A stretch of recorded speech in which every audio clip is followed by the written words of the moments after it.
Começa agora o Sessão TST. Você vai acompanhar um resumo com os principais momentos da Sessão 2 de dissídios individuais do Tribunal Superior do Trabalho.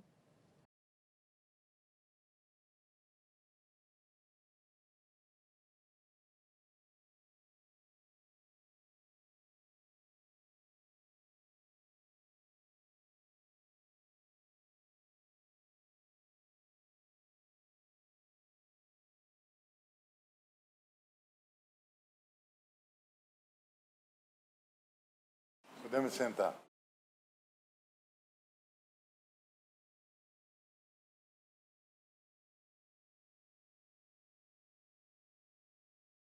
Bom dia a todos. Eu declaro aberta a quinta sessão ordinária da Egrégia SDI 2. Eu cumprimento os senhores ministros e ministras, o doutor Jefferson Luiz Pereira Coelho, subprocurador-geral do Trabalho, senhores advogados e todos que contribuem para o bom andamento dos nossos trabalhos. Passamos ao pregão dos processos, observada a ordem das preferências. Um retorno de vista regimental concedido a excelentíssimo senhor ministro Douglas Alencar Rodrigues, processo RO 174, dígito 60, de 2016. Os excelentíssimos senhores ministros Alberto Bresciani, Renato de Lacerda Paiva e Adelaide Miranda Arantes votaram no sentido de conhecer do recurso ordinário e no mérito negar-lhe provimento. O excelentíssimo senhor ministro Barros Levenhague votou no sentido de dar provimento ao recurso ordinário para, cassando o acordo recorrido, restaurar a decisão de origem. Houve sustentação oral. Muito bem. Visto é o ministro Douglas. Com a palavra, ministro. Senhor presidente, eu inicialmente gostaria de indagar se Vossa Excelência e os demais ministros receberam o voto vista que foi enviado ontem aos gabinetes. Receberam? É porque eu tive dificuldades ontem em operar o sistema e não consegui disponibilizá-lo para conhecimento, acompanhamento aqui na sessão. Acho que todos se recordam, mas não custa rememorar o debate travado no presente mandado de segurança. A discussão proposta diz respeito ao direito à reintegração, que foi negado em primeiro lugar por ocasião do exame em sede interlocutória da pretensão de antecipação dos efeitos da tutela. O magistrado de origem, reputado coator, indeferiu naquele instante o pedido deduzido de retomada do contrato de trabalho e o fez por considerar que havia na defesa a tese da prática de ato de improbidade, uma justa causa que teria sido cometida pela trabalhadora. Mas os autos trouxeram documentos que evidenciaram que ela obteve perante o INSS o reconhecimento de uma doença profissional que ensejou a percepção do auxílio doença acidentário. Contra a decisão monocrática foi impetrado o presente mandado de segurança e o relator inicialmente indeferiu a liminar, não deferiu a reintegração, mas posteriormente retificou seu posicionamento por ocasião do julgamento colegiado e deferiu a retomada do contrato de trabalho. E o fez convencido de que a tese da justa causa suscitada na defesa, em confronto com a tese da suspensão contratual advinda do infortúnio trabalhista, pelos elementos de convicção até então produzidos, considerou que deveria prevalecer o direito da trabalhadora à retomada do contrato. O ministro Barros Levenhague dissentiu do eminente relator, que manteve a decisão regional, e o fez por considerar que o juízo singular agiu com cautela, prudência, louváveis, na medida em que considerou necessária a abertura da fase probatória para melhor equacionamento dos fatos. Mas observando, ministro Barros, o que se contém nos autos, percebi que a tese defensiva foi extremamente genérica. Sequer no mandado de segurança, a parte anuncia, como lhe deveria de forma detalhada, qual conduta foi adotada pela trabalhadora que poderia, em tese, obstar a retomada do contrato pretendida em sede de antecipação dos efeitos da tutela. Este é um caso extremamente interessante, por quê? Porque como o juízo natural, aquele que primeiro deve enfrentar a pretensão de tutela provisória, considerou necessário abrir a fase probatória, colher mais elementos de convicção, pareceu que a Corte Regional, ao deferir a segurança, teria atropelado esse juízo natural, que sequer exerceu a cognição de fundo em torno da tutela provisória, justamente em razão da necessidade de coleta de mais elementos de convicção. Mas aqui não me parece verificada essa hipótese, mas, ao contrário, em razão do caráter genérico da tese defensiva, em razão das próprias informações prestadas pela autoridade dita coatora, que igualmente não trouxeram informações que nos pudessem auxiliar na avaliação desse aparente confronto de direitos, direito empresarial de resolver o contrato de trabalho em face da adoção de uma conduta que tornou insustentável o vínculo, em oposição ao direito da trabalhadora de não ser dispensada em razão da superveniência de um infortúnio laboral que interdita, como sabemos, o direito empresarial de dissolução do pacto. Senhor presidente, eu estou apenas fazendo considerações breves, porque o voto escrito foi disponibilizado, mas estou pedindo vênia para acompanhar o eminente relator, mas não sem deixar de observar que a tese da cautela do magistrado singular precisa ser considerada, porque é o juízo natural aquele que primeiro deve enfrentar a pretensão de tutela provisória, de tal sorte que o mandado de segurança, em situações semelhantes, futuras, pode se revelar de fato prematuro. Com essas considerações, eu acompanho o eminente relator. Ministra Malman. Eu estou acompanhando o relatório. Eu vi as ponderações, li as ponderações do ministro Stor e estou decidindo na mesma linha. Ministro Vieira de Mello. Senhor presidente, senhores ministros, é um caso extremamente singular em que a reclamante ingressa em juízo na reclamatória originária, pretendendo a estabilidade em razão de uma doença acidentária. O fato registrado na decisão diz respeito a uma comunicação por justa causa operada pelo empregador no dia 19/1 de 2016, às 9h30. No período da tarde, após a dispensa da referida trabalhadora, apresentou ao empregador um atestado relativo a 2 dias, ou seja, após a comunicação do empregador da dispensa. O juiz de primeiro grau, no exame do pedido de antecipação, que se funda na verossimilhança e na prova inequívoca, explicitamente diz que, analisando a documentação acostada inicial e considerando as alegações da autora, verifico que, neste momento, não se mostram presentes os requisitos para deferir a tutela antecipada. Eis que a questão relacionada ao motivo da extinção contratual é controvertida, haja vista a comunicação de rescisão por justo motivo alicerçada na letra B do artigo 482. Registro que o pedido de concessão do benefício previdenciário somente foi apresentado em 21/1, havendo a concessão em 22/2 de 2016, de forma que necessária seria a instrução do feito. Por isso, não concedeu a tutela antecipada, revertida por força de uma ação mandamental perante o Tribunal Regional adquém. E o Tribunal Regional fundamentou sua decisão num suposto conflito, ou no conflito entre o direito da empregada à estabilidade e o direito do empregador a rescindir o contrato por falta grave.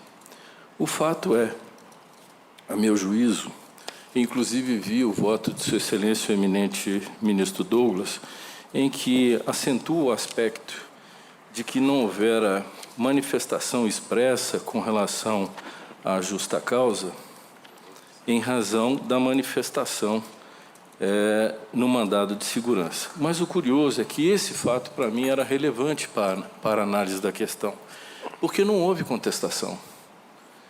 Quando ajuizada a reclamação trabalhista e feito o pedido, ele fora concedido inaudita altera pars.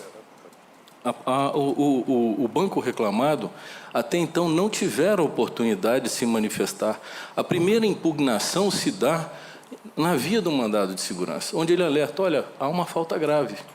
Eu articulei uma falta grave, daí porque o juiz, já de primeiro grau, antevendo o conflito aparente que o processo já evidenciava, disse, olha, é melhor instruir, eu não vou deferir inaudita altera pars, mas vou instruir o processo para verificar qual o peso dessa justa causa, porque sequer ele tinha defesa. E, de fato, que quando eu vou analisar uma prova inequívoca, uma verossimilhança, se tivesse apenas a manifestação da concessão dos dias de suspensão e, posteriormente, a verificação do nexo de causalidade da doença ocupacional, de fato, eu concederia.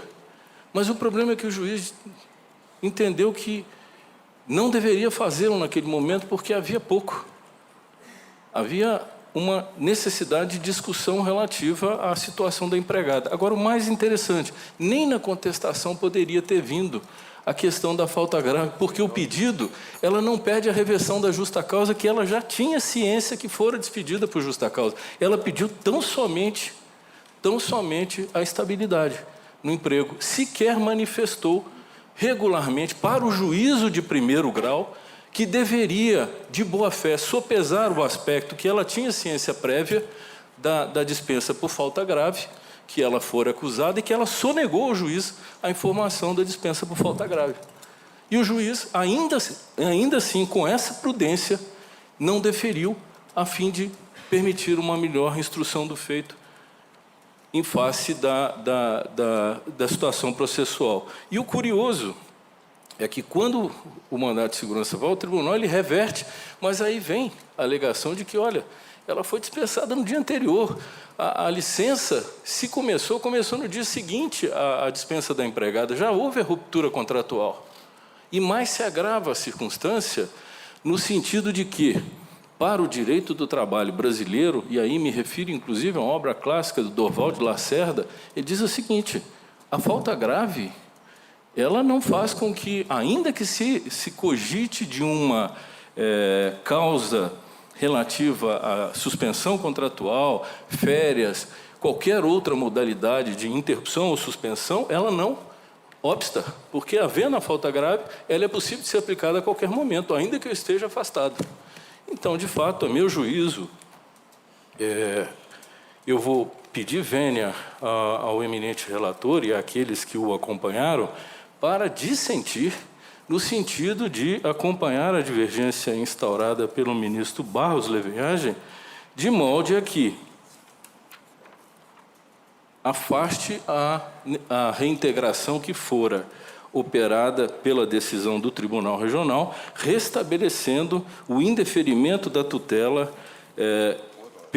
pelo juiz de primeiro grau, até que prossiga numa melhor avaliação dos fatos da causa e, com isso, tem elementos. É como se simplesmente eu dissesse assim, não estou deferido inaudita altera pars. Eu vou deferir, ouvidas as partes, sopesados os elementos, que até agora não puderam sê-lo, porque não houve defesa da ação. E o pedido da ação, repito, o pedido da ação não avisa o juiz da existência da falta grave, de que ela fora imputada, que ele fora imputada, e, de outro lado, além de não levar em consideração esse pedido, ele efetivamente não alegou a reversão da justa causa até então praticada com a superveniência da estabilidade em decorrência da questão ocidentária. Então, pedindo respeitosas vênias aos meus eminentes pares que consagraram o entendimento em sentido contrário, eu peço vênia para acompanhar a divergência. Muito bem, resta-me votar. Eu vou me utilizar dos argumentos agora expendidos pelo ministro Vieira de Mello Filho e pelas razões também do ministro Barros Levenhagen, pedindo a máxima vênia aos colegas que votam em sentido contrário. Eu voto no sentido de acompanhar a divergência aberta pelo ministro Barros Levenhagen. E proclamo que, por maioria, vencido o ministro Barros Levenhagen, o ministro Vieira de Mello e Emanuel Pereira, a decisão é para conhecer do recurso ordinário e, no mérito, negar-lhe provimento. Assim se decide. Vossa Excelência junta voto vencido, ministro Barros Levenhagen, ou não? Ou não pretende? Não, não é? Muito bem. Eu vou agora passar a presidência ao eminente colega ministro Ives Gandra Martins Filho, presidente da Corte, e a quem caberá, a partir de agora, presidir os trabalhos desta subseção. Muito obrigado. Bom dia a todos. Vamos prosseguir, assumo a presidência da sessão e peço que seja pregoado o próximo processo. Senhor presidente, Quem fala? Ministro Douglas. eu gostaria apenas de solicitar a juntada de voto convergente no caso anterior. Perfeito. Então, juntada de voto convergente do ministro Douglas Alencar Rodrigues em relação ao processo que acaba de ser julgado. Relatora excelentíssima senhora ministra Adelaide Miranda Arantes, processo RO 21531, dígito 53 de 2016, em que são partes Companhia das Bebidas das Américas, Ambev e Fabiano Sabim. A palavra, ilustre relatora, a ministra Adelaide Miranda Arantes. Senhor presidente, essa é a hipótese em que o mandado de segurança foi impetrado contra a decisão que deixou de receber os embargos à execução, por não estar garantido o juízo em face da apresentação de apósito de seguro na fase de execução definitiva. Vislumbro a possibilidade de impugnação por meio processual próprio e atraindo a incidência da orientação jurisprudencial 92 desta SDI 2 e da súmula 267 do Supremo Tribunal Federal. Eu trago precedentes no meu voto, que é no sentido de conhecer do recurso ordinário, porém, no mérito, negar-lhe provimento. Doutor Vitor. Senhor presidente, apenas o registro, destacando que é o seguro garantia e é objeto de manifestações, inclusive, da ilustre Corregedoria Geral, do ministro Renato de Lacerda Paiva. Apenas isto, é a garantia através do seguro garantia do juízo, segundo precedentes, até da Corregedoria. Então, feito o registro... Eu só me permitiria fazer uma consideração, ministro. Ministro Levenhagen. A única exigência que ele faz é de que o valor corresponda à dívida. Aqui eu não vi essa referência. Que cabe? Cabe. Isso nós temos até uma orientação jurisprudencial ou súmula. Agora, a inovação do 2015, eu não sei aqui se nós estamos julgando 73 ou 2015, penso que seja 2015, a exigência que se faz é que esse seguro ele cubra o valor do débito, porque ele equivale a dinheiro. Se não cobrir, aí ele não vale. Como não há essa referência aqui, eu não sei se Sua Excelência relatora fez o exame, se o valor do seguro corresponde ao débito. Senhor presidente, permite Vossa Excelência matéria fática? Sim.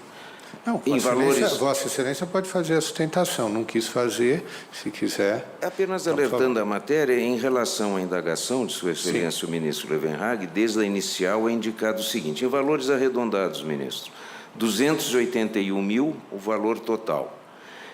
69 mil, quase 70 mil, que era o valor incontroverso garantido em dinheiro.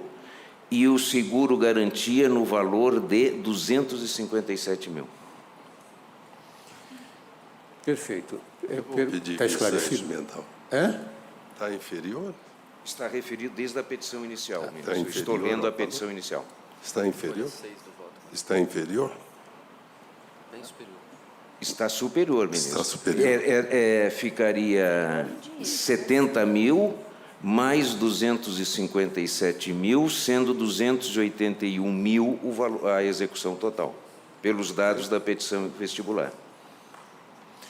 Ministro Levenhag. Eu vou pedir vista regimental, que eu tenho um voto nesse sentido, contrário ao voto de Sua Excelência. Da ministra Adelaide. Senhor presidente. Eu vou pedir notas Ministro, também, senhor presidente. então, notas taquigráficas à ministra Adelaide e vista regimental, ministro Levenhag. Senhor Vamos- presidente, ministro Quem Renato. pediu?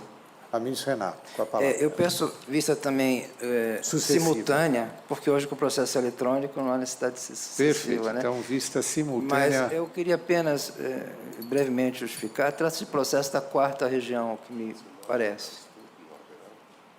E hoje os juízes da 4ª região, eles estão aplicando a tabela, a correção monetária pelo IPCE e não pela TR. É claro que isso acarreta em montantes expressivos na execução. A empresa apresenta a carta de fiança, eles indeferem e depois, quando a parte entra com mandado de segurança, normalmente a posição do tribunal é esta mesmo que aqui se coloca. Ou seja, o débito não é corrigido pela TR, e sim pelo PCE, e não se aceita a carta de fiança. Nós temos já reiteradamente atuado na Corregedoria Geral no sentido de cautelamente dar efeito suspensivo aos recursos interpostos, ou agravo de regimental, ou o próprio mandado de segurança. Eu trago apenas essas informações da Corregedoria Geral para que nós possamos conhecer o que está se passando na 4ª região. Na verdade, já tínhamos notícia do descumprimento por parte da 4ª Também. região da liminar concedida no Supremo Tribunal Federal em relação à nossa decisão do Pleno. Exatamente. Isso, reiteradamente, os juízes estão descumprindo as decisões do Supremo Tribunal Federal. Só um comentário, ministro Renato, que, na verdade, a vista é sucessiva no sentido de quando voltar, o ministro Levenhag se pronuncia primeiro e Vossa Excelência depois, mas é simultânea no acesso aos autos. Vamos ao próximo, então. Retorno de vista regimental, concedido ao excelentíssimo senhor ministro Renato de Lacerda Paiva, processo RO 40.300, dígito 30, de 2008, em que são partes Sindicato dos Trabalhadores nas Indústrias de Celulose, Papel, Pasta de Madeira para Papel e outros, e o Ministério Público da 13ª Região. Excelentíssimo senhor ministro relator, ministro Alberto Bresciani, voltou no sentido de conhecer do recurso ordinário da fibra e celulose e, no mérito, negar-lhe provimento, e conhecer do recurso ordinário da Sinticel e, no mérito, dar-lhe parcial provimento. Houve sustentação oral, não participou do início do julgamento. Excelentíssimo senhor ministro Ives Gandra. Eu só pediria, para eu poder votar, se o ministro Bresciani pudesse fazer uma síntese do... É possível? A síntese não vai ser muito sintética, porque o processo é um pouco complicado, mas faço sim. Daí também poupa o ministro Renato, ele só colocaria aquilo que é a eventual convergência ou divergência.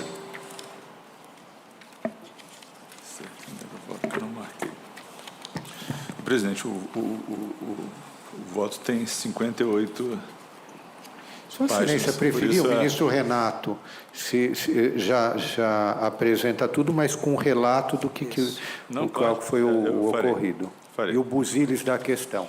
Ministro Renato, com a palavra. Pois não, senhor presidente, senhores ministros. Trata-se de recurso ordinário interposto contra acórdão proferido pelo Tribunal Regional do Trabalho da 17ª Região, que julgou procedente ação rescisória ajuizada pelo Ministério Público do Trabalho, com fundamento no artigo 485, incisos 5 e 8 do Código de Processo Civil, rescindindo a sentença homologatória de acordo proferida nos autos de ação civil pública, e aqui tem toda a identificação desses processos. O Tribunal Regional decidiu pela procedência da ação rescisória ante os seguintes fundamentos: que o Ministério Público do Trabalho não interveio no feito em que era obrigatória a sua atuação, com fulcro no artigo 485, 5º do Código de Processo 73, por violação dos artigos 92 da Lei 8.078 de 90, 5º parágrafo 1º da Lei 7.347 de 85 e 84 e 246, parágrafo único do Código de Processo 73. E por fundamento para invalidar transação firmada com vício de inconsentimento, com fulcro no artigo 485, inciso 8º do Código de Processo 73. No recurso ordinário, a recorrente Fibra Celulose sustenta a improcedência da ação rescisória, afirma que o Ministério Público do Trabalho participou de todo o processo matriz.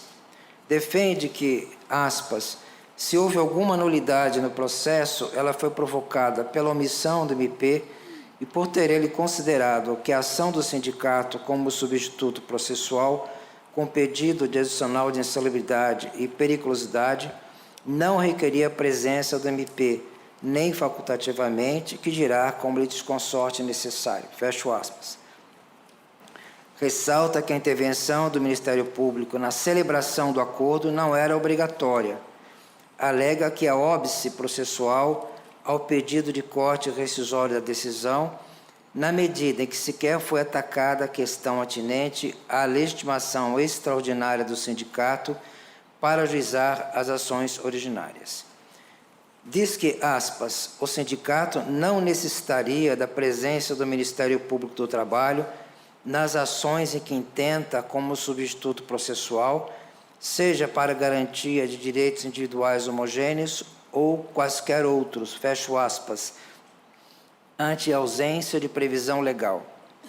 Ademais, o sindicato, como substituto processual, está autorizado a celebrar acordo independentemente de autorização dos substituídos e de participação do Ministério Público. Destaca a inexistência de prejuízo aos substituídos e aduz que, aspas, o fato de ter contemplado trabalhadores cuja ação tenha sido julgada improcedente coloca por terra a afirmação de que a empresa quis lesar trabalhadores e burlar a legislação trabalhista. Fecho aspas. Repele a presença de vícios de consentimento na celebração do acordo. Enfatiza a ampla divulgação da realização de Assembleia Geral para a formalização do ajuste.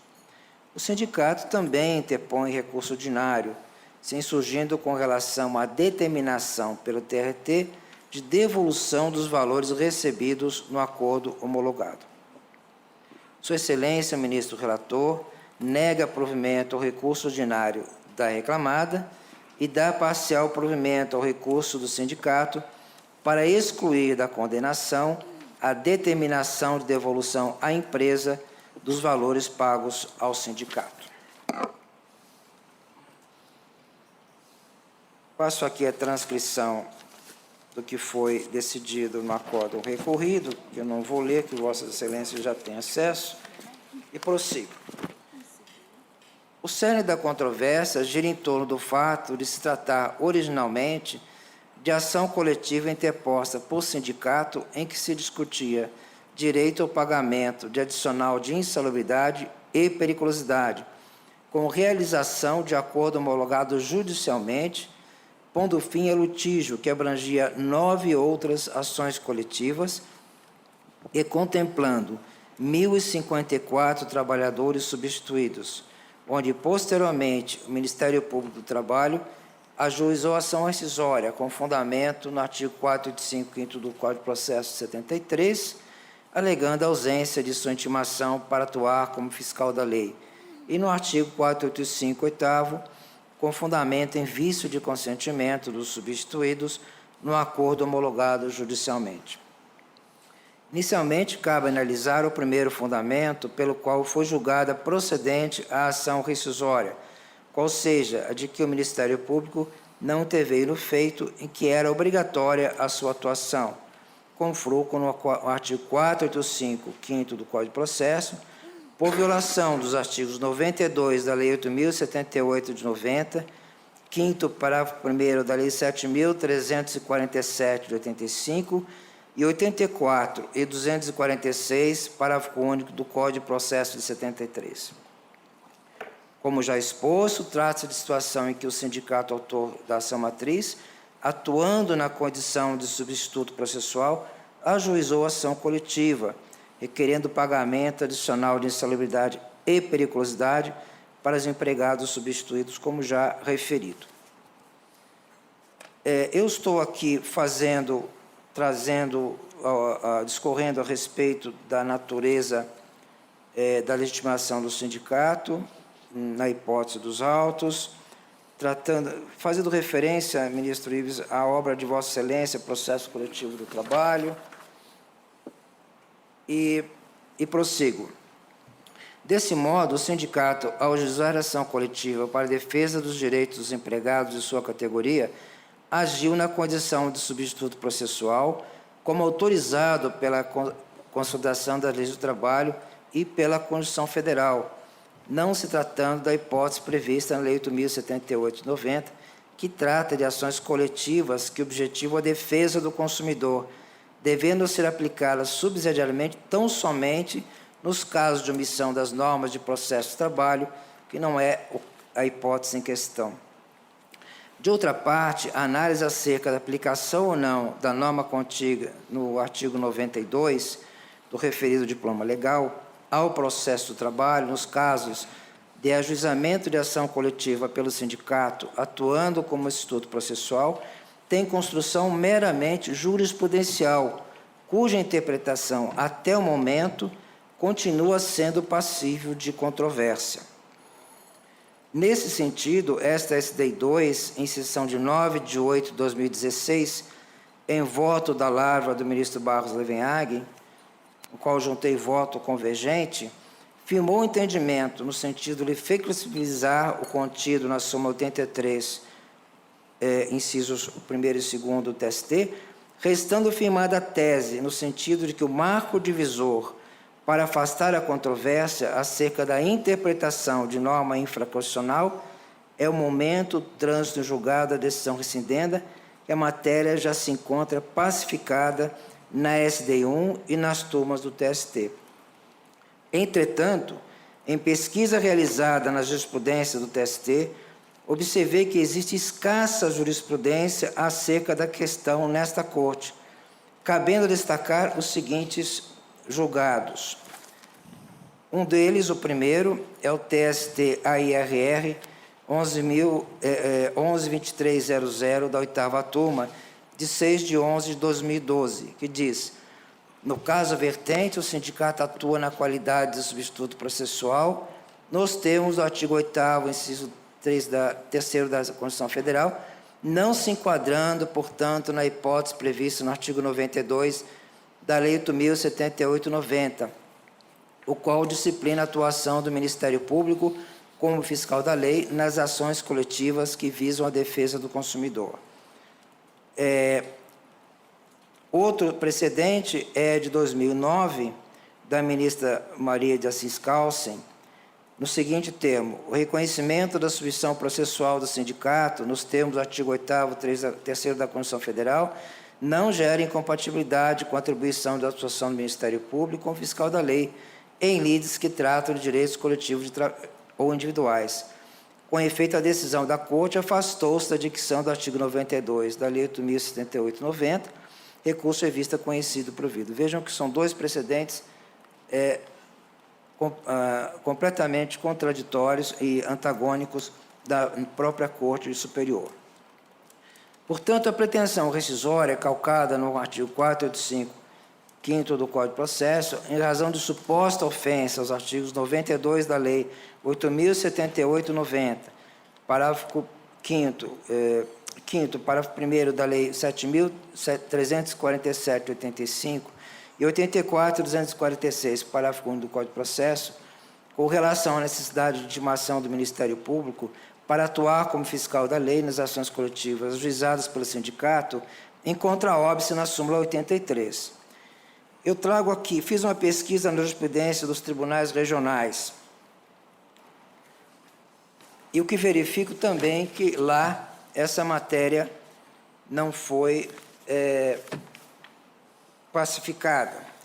Em algumas circunstâncias, a admissão da necessidade do aspecto formal, mas desde que demonstrado o prejuízo. Em outras hipóteses, não. De modo que, a meu juízo, respeitosamente, embora tenho que dizer que tenho conhecimento dos precedentes da SDI, exatamente no sentido contrário daquilo que eu estou defendendo, mas eu entendo que a matéria ainda é controvertida nesta Corte e, a meu juízo, impediria o corte rescisório por este fundamento. Com relação ao segundo fundamento, pelo qual o TRT julgou improcedente a ação rescisória, ou seja, fundamento para invalidar a transação, me parece correta a conclusão do juiz do acordo. Se as partes, em ato jurídico bilateral, acertam o término do processo, compondo-se amigavelmente, dá-se a transação. Aqui tem matéria doutrinária, eu não vou tomar o tempo de Vossas Excelências, vou centrar naquilo que entendo relevante.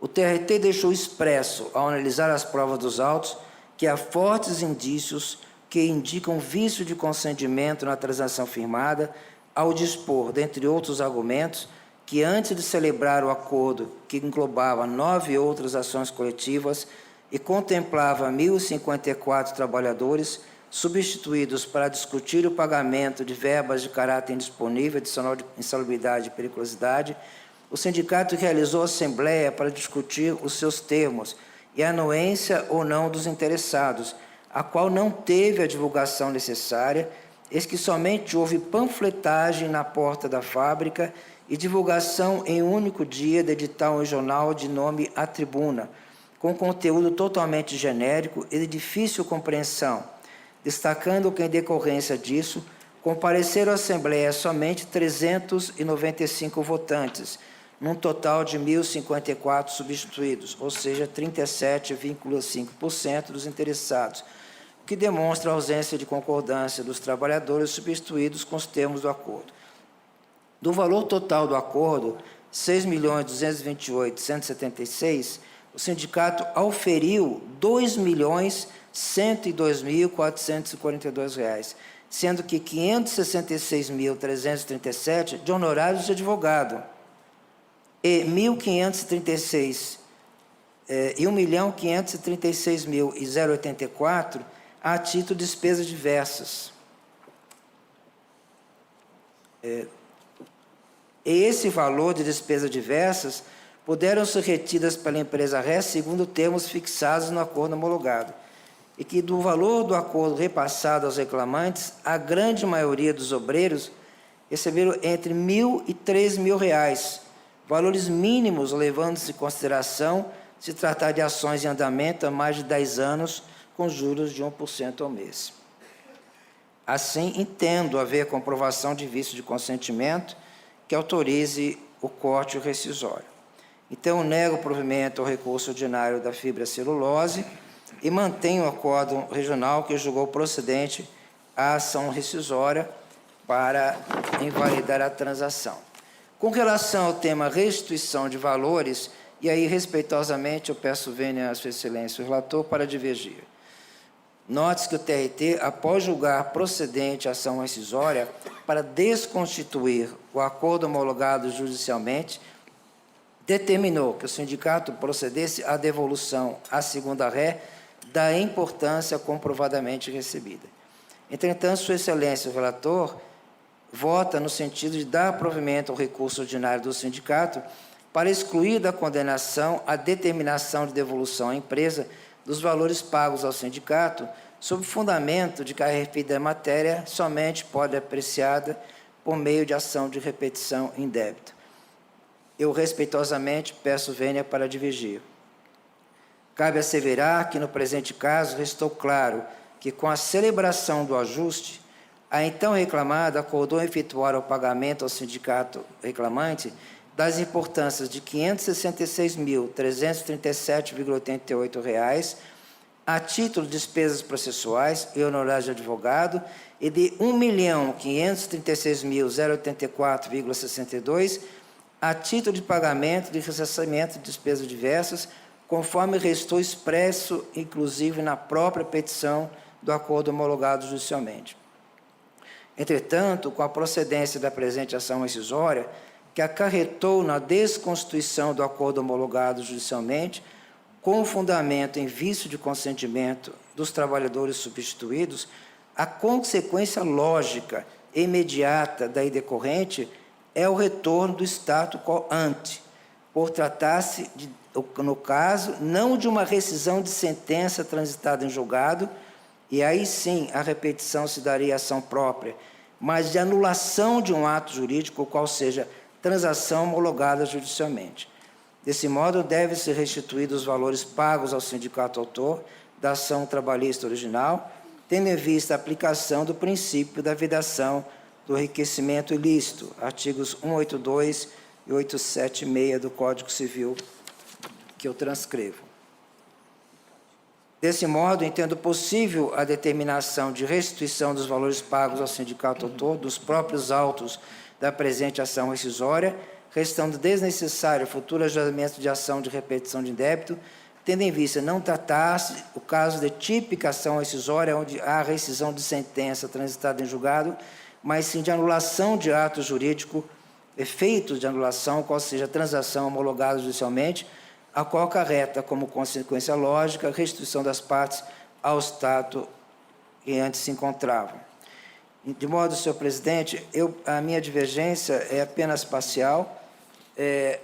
Quanto aos fundamentos da ação rescisória, divirjo parcialmente para afastar o corte rescisório com o fundamento no 485º por violação à norma infraconstitucional e mantenho o acordo recorrido que determinou a restituição da importância indevidamente paga naquele acordo. É como voto. Só uma dúvida, ministro Renato. Então, em relação ao recurso da fibra, celulose, Vossa Excelência acompanha negando provimento ao recurso. Por fundamento diverso.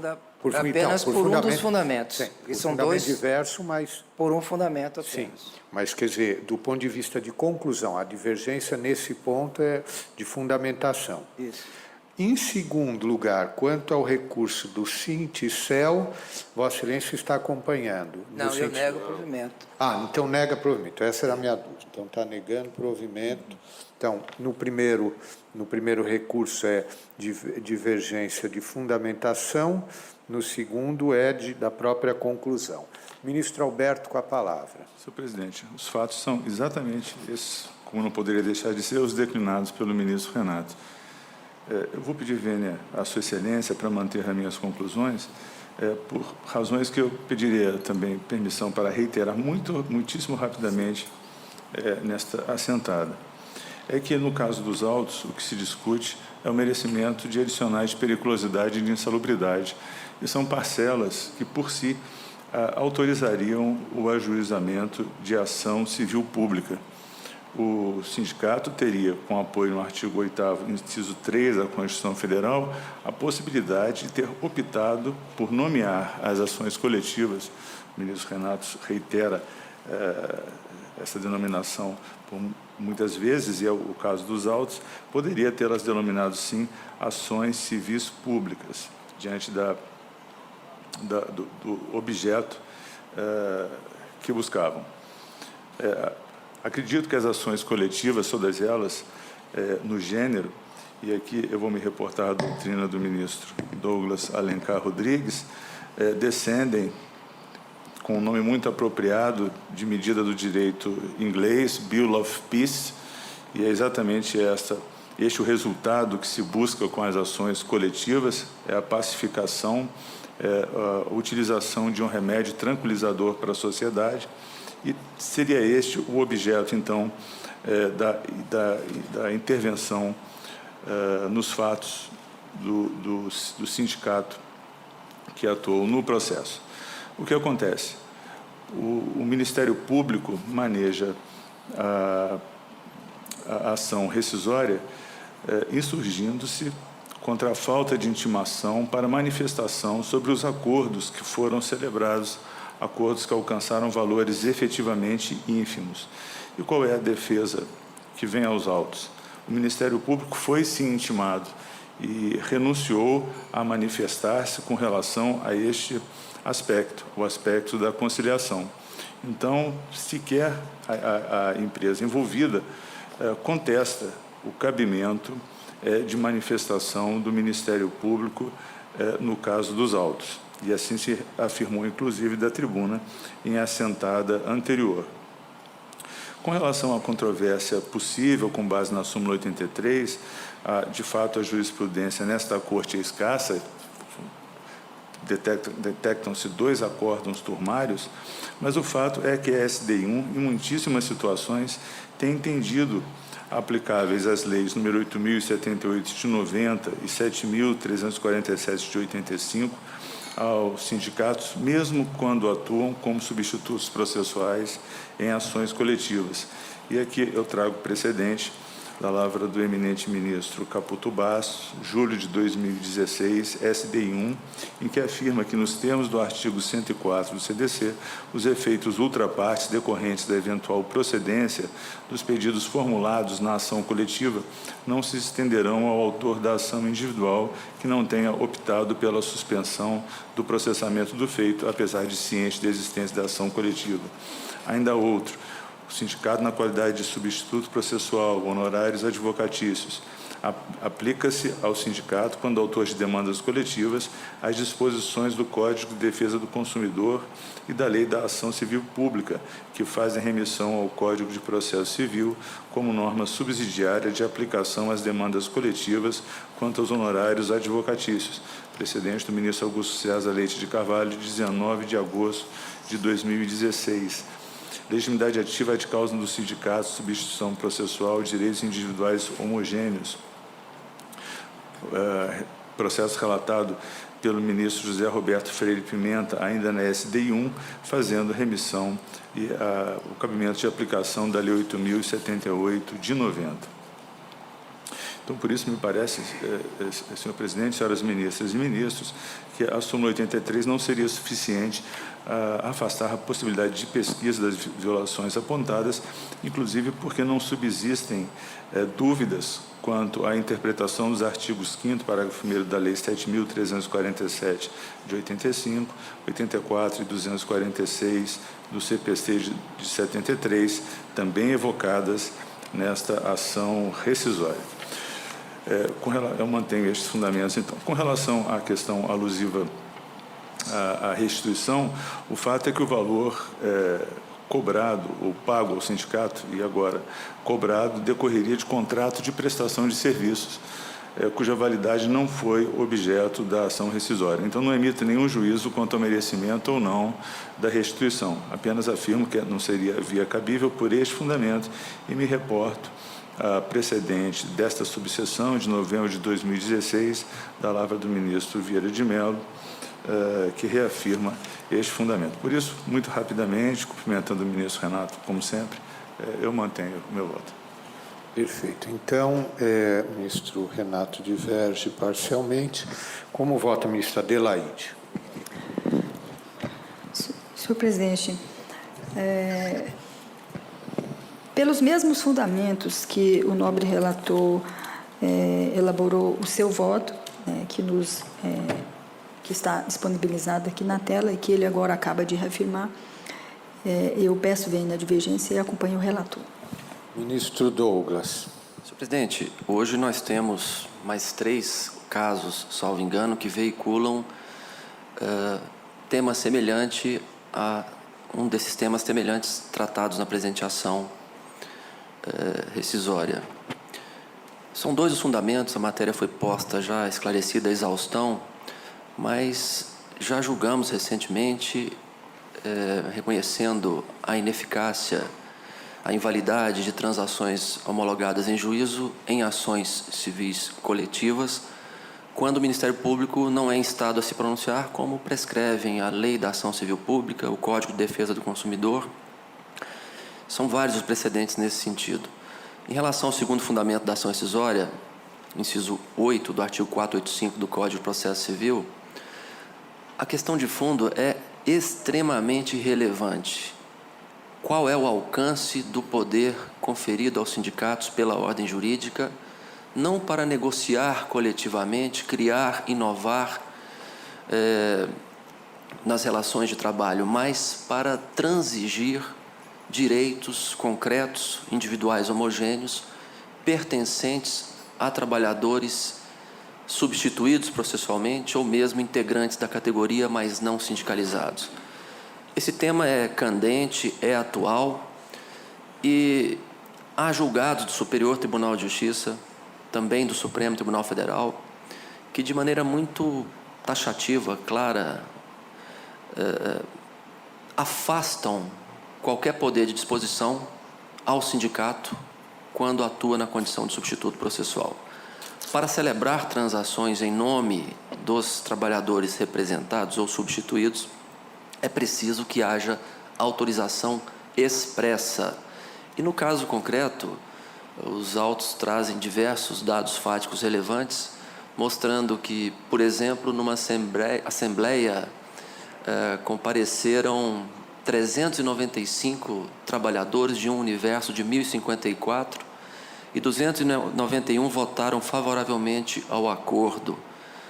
Quando muito, a transação apenas poderia ser ratificada em relação a esses 291 trabalhadores, jamais em relação aos quase 800 trabalhadores remanescentes. Seja como for, esse debate acaba prejudicado porque há um vício antecedente que decorre da ausência de intimação do Ministério Público para manifestação, para acompanhamento da presente ação coletiva. Com esses fundamentos, eu estou acompanhando o voto condutor. No que concerne à repetição de indébito ou à devolução dos valores transacionados, a matéria ganha em complexidade na medida em que a rescisão da transação homologada judicialmente, como foi dito, faz restabelecer a relação jurídica processual originária. E restabelecendo a relação jurídica processual originária, nós precisaríamos de ampla discussão, inclusive com a presença dos advogados que foram beneficiários de parte dos valores, para aferir a licitude ou não, a boa-fé ou não, o merecimento, como disse o eminente relator, do direito a essa repetição. Então, me parece, à semelhança do que aconteceu em situações em que envolviam rescisão de coisas julgadas decorrentes de condenações, envolvendo condenações vinculadas a diferenças decorrentes de planos econômicos, que é preciso, sim, seguir a trilha da ação de repetição de indébito. Então, com esses fundamentos, acompanho integralmente o voto condutor. Ministra Malman. Senhor presidente, no que diz respeito à questão a preliminar de conhecimento do recurso da Fibria, eu estou acompanhando a ressalva apresentada pelo ministro Renato. Esta ressalva eu já havia feito em outro processo que essa SDI julgou, o recurso ordinário é 139.700. Então, eu conheço do recurso ordinário da Fibria e nego o provimento, com a ressalva, adotando também como fundamento de decidir a ressalva apresentada pelo ministro Renato no seu voto vistor. Quanto ao item seguinte, que diz com a restituição de valores pagos pelo empregador ao sindicato, em razão de acordo judicial homologado e agora que é desconstituído, eu acompanho o relator, que, na verdade, ele não nega a restituição, ele só afirma que deverá ser em ação própria. Por essas razões, então, eu acompanho o revisor no que diz respeito ao corte rescisório por vício de consentimento e acompanho o relator na parte da restituição. Perfeito. Ministro Levenhagen. Senhor presidente, nessas questões que envolvem desconstituição de acordo por haver colusão ou vício de vontade, o juízo rescindens é desconstituir a sentença homologatória. O juízo rescisório é declarar a nulidade do acordo. Então, nós temos que separar duas coisas. Não é que, ao julgarmos procedente, desconstituímos o acordo. Não. Nós desconstituímos a sentença homologatória e, por consequência, declaramos a nulidade do acordo. Eu concordo com as ponderações do eminente ministro Renato sobre a necessidade de a devolução se dar nos próprios autos da ação rescisória.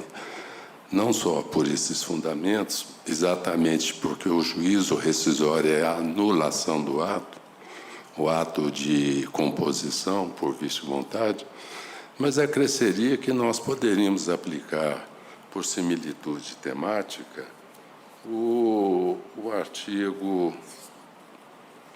parágrafo 1 do artigo 836, que trata da CLT, da ação rescisória. A execução da decisão proferida em ação rescisória far-se-á nos próprios autos da ação. Então, imagine-se, porque aqui não está nada, eu não vou discutir se os honorários são muitos, são poucos, inclusive porque é um escritório de advocacia que fez isso. Então, nada mais natural de que, em sede de juízo rescindens, eu desconstitua a sentença homologatória, anule o acordo. E, por similitude temática, como houve esse pagamento, ele deve ser restituído nos próprios autos da execução. No mais, quanto à questão do vício de vontade, eu peço vênia para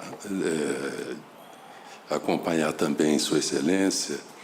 Penso que a questão ainda não está pacificada. Nós temos aberto uma exceção ao J83, mas naqueles casos em que a situação está consolidada e a decisão fere de morte, como no caso em que eu julguei do aposentado, daquele que for aposentado por invalidez, e mesmo assim continuar a receber o fundo de garantia quando a lei é expressa dizendo que não tem direito a receber. Então, havia já uma jurisprudência consolidada nesse sentido, não havia votos que dissentissem, e a violação é literal e direta.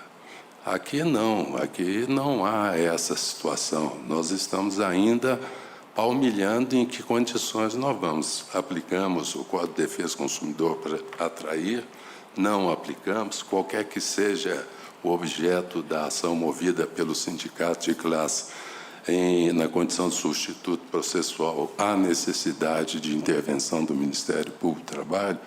E, se não me engano, o ministro Bresciani me corrige se estiver errado, houve uma alusão de que fora intimado o Ministério Público, mas ele se furtou a se pronunciar.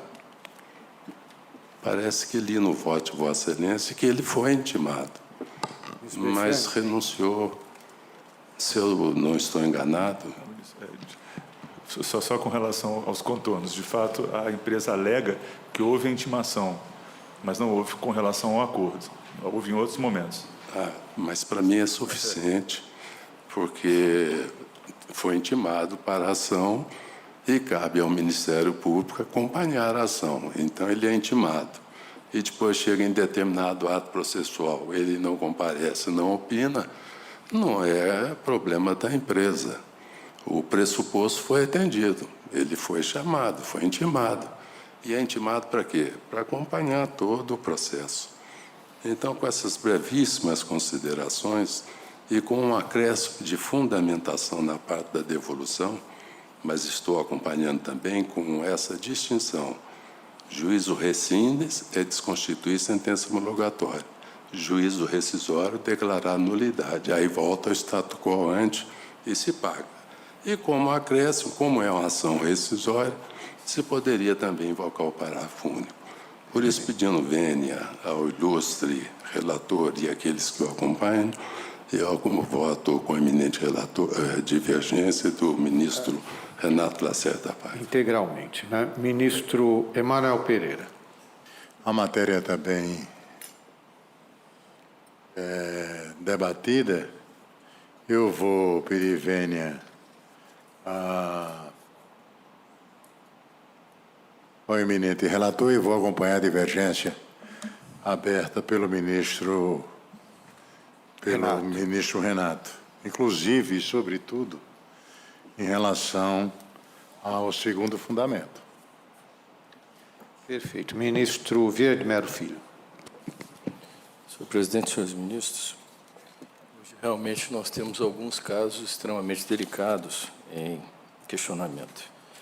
No tocante ao recurso do Sindicel, a meu juízo, quanto à solução da rescisória, não há divergência. A divergência é de fundamento.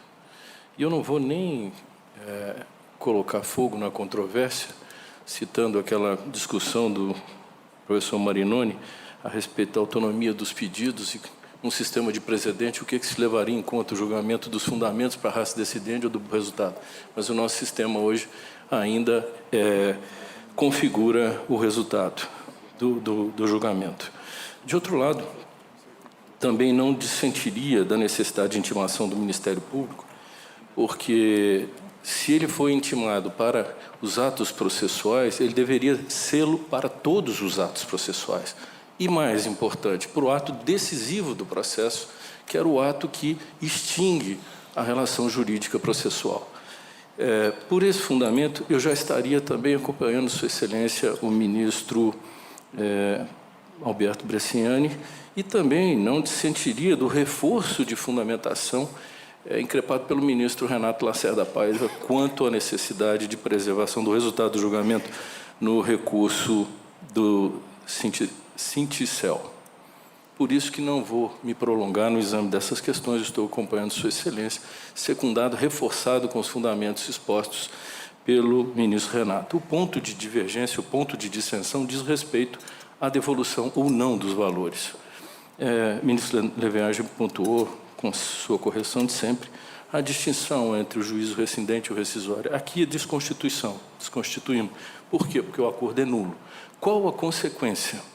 E aqui é que eu peço vênia a Sua Excelência para também dissentir quanto ao efeito desse ato nulo.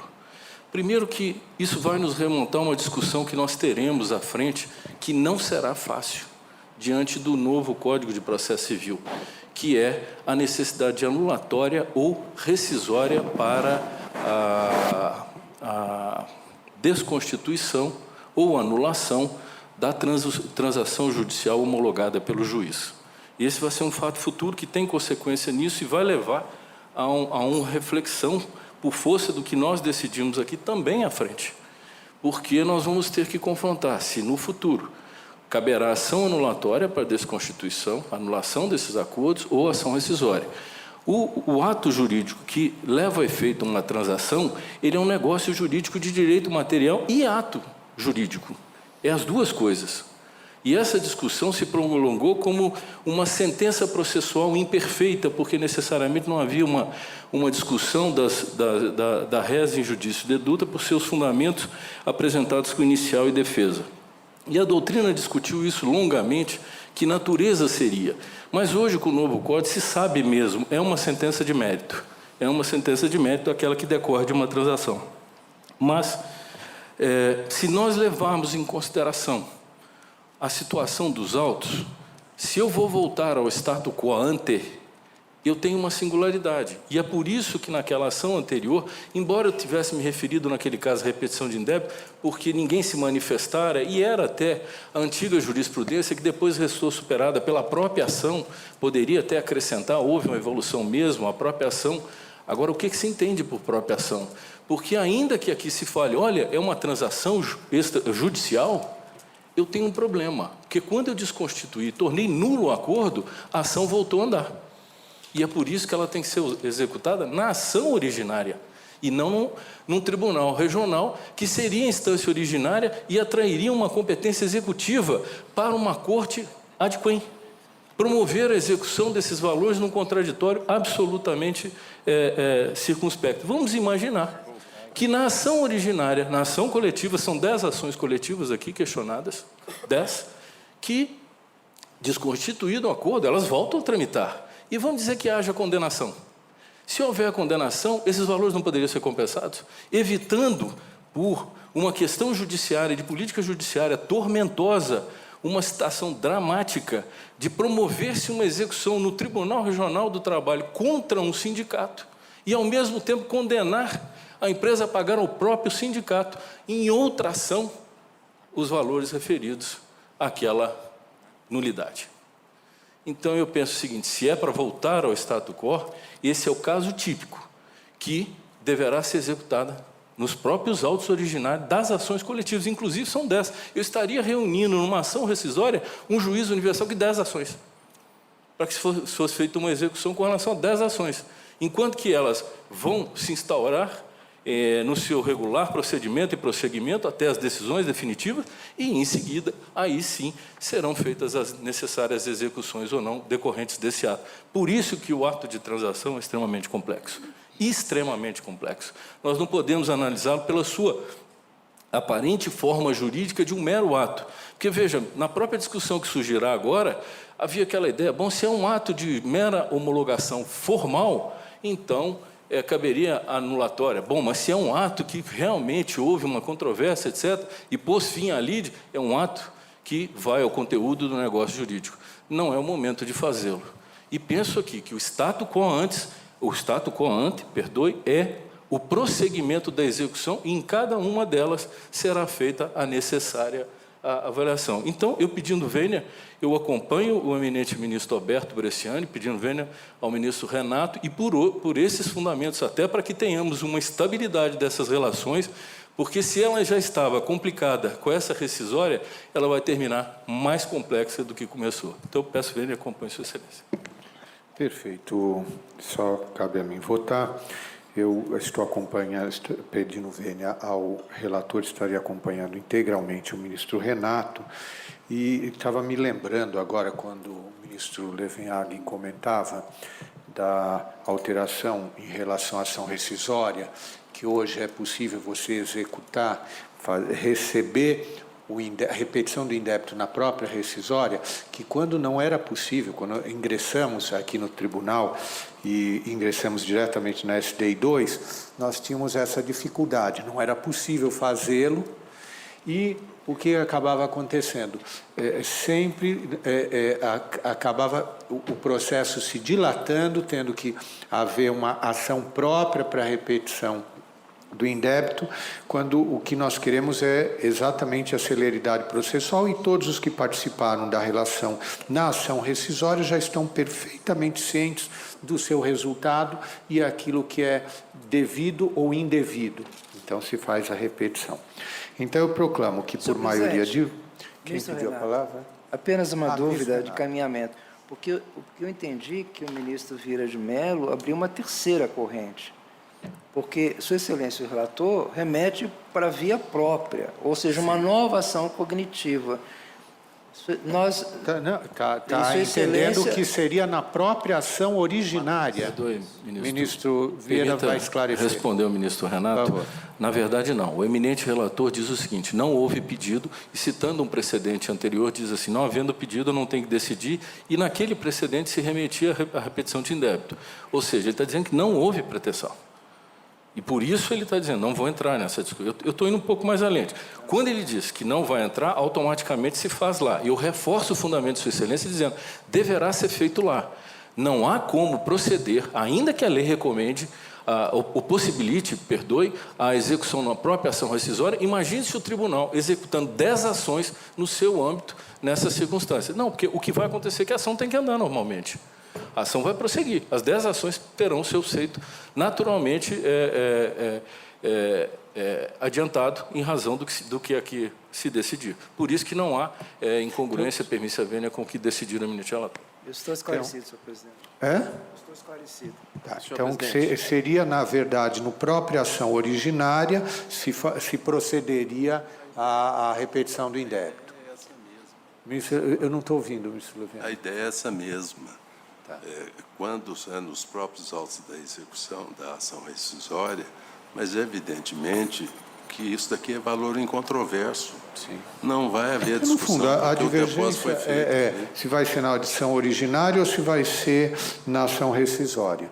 Então, eu proclamo que, por maioria de votos, vencidos os ministros Renato, ministro Levenhag, ministro Emanuel e ministro Ives, se julgou nos termos do voto do relator, com divergência de fundamentação em relação